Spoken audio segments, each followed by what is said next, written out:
Kadochikov, com deporte. Durante o treino de seleção de Uruguai, Luis Suárez assinti sobre o dia e Dr. Nadis diz que está operando mesura e o tempo de recuperação está de 5 dias para 4 semanas.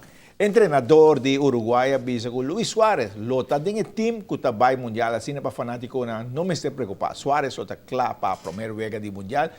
Suárez sai fora do hospital em rollstool e ele avisa que esta vai mundial, esta opi seguro que esta queda claro. O campeonato de basquetebol a continuar em Centro Deportivo Petico Cruz.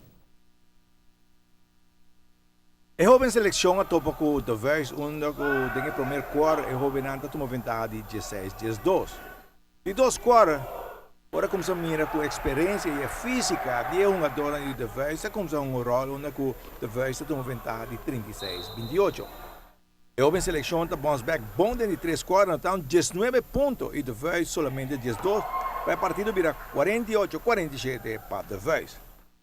Último quarto, sim, o contato físico de um jogador de Devers. A começar a pôr a jovem seleção boa de pressão, onde agora comete vários turnovers, vários mal passes. O Devers está aproveitando bom para vingar o partido 69-58. Para Devers, top scorer, Clive Gario com 16 pontos. Para a seleção, Juan Hernández, 19 pontos. A eleição perde a concentração durante o jogo. Kaya kita datang mas magani kunos, nanta mas gradi kunos di curva trucos, anto nata hendelos mas bruto, anto anos tem processo que nós temos sim ainda, para tem hopper coisinha, pero nós também nós fazemos best, também nós também laga na blow nos out, nós tabuta nang soda, nós tabuta na traha panapogana, Já passa de 4 horas aqui, né? Depois que eu vejo que está pareu. Well, lo que pasa es que no estoy turnover, a mí me hace turnover, pero es que nós temos um sistema, nós não perca de sistema, o play que nós temos assim, então lo que pasa es que também, katoji kabewak, nós temos free shots, então nós hirana também, nós score free shot nang.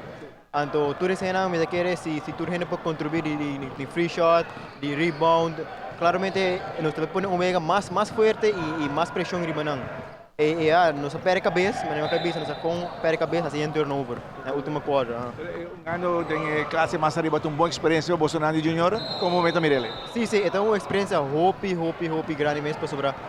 Então ainda não está bem classe, agora nós estamos bem classe, ainda nós junior bem bem classe, outros season que vai começar. Então é uma experiência hopi grande para sobrar. A nós vai começar a jogar mais duro. Então nós vai começar a ser mais coisas e mais coisas que o treino vai ser mais intensivo. Então para nós chega contra ganhar assim na outra área of hora de seleção já nós saca que nós expect então para nós jogar mais duro. Pero está contente com ela vai ter? Sim, ela vai bom já, lasamente nós está fazendo os best, nós perwega, pero mas não porque ainda nós temos um processo de sim. Então me dá hope que nos bem então nós por se quer pôr fight mais ding ring nos põe mais pressão em do time não. E dentro de 2 jogos, estreia de derrotar Aruba Juniors 76-56. Juega nada seguir campeão e já sabe a cancha de Aruba Juniors. Já vai Costa Rota. NBA está hot ou não, Ronnie?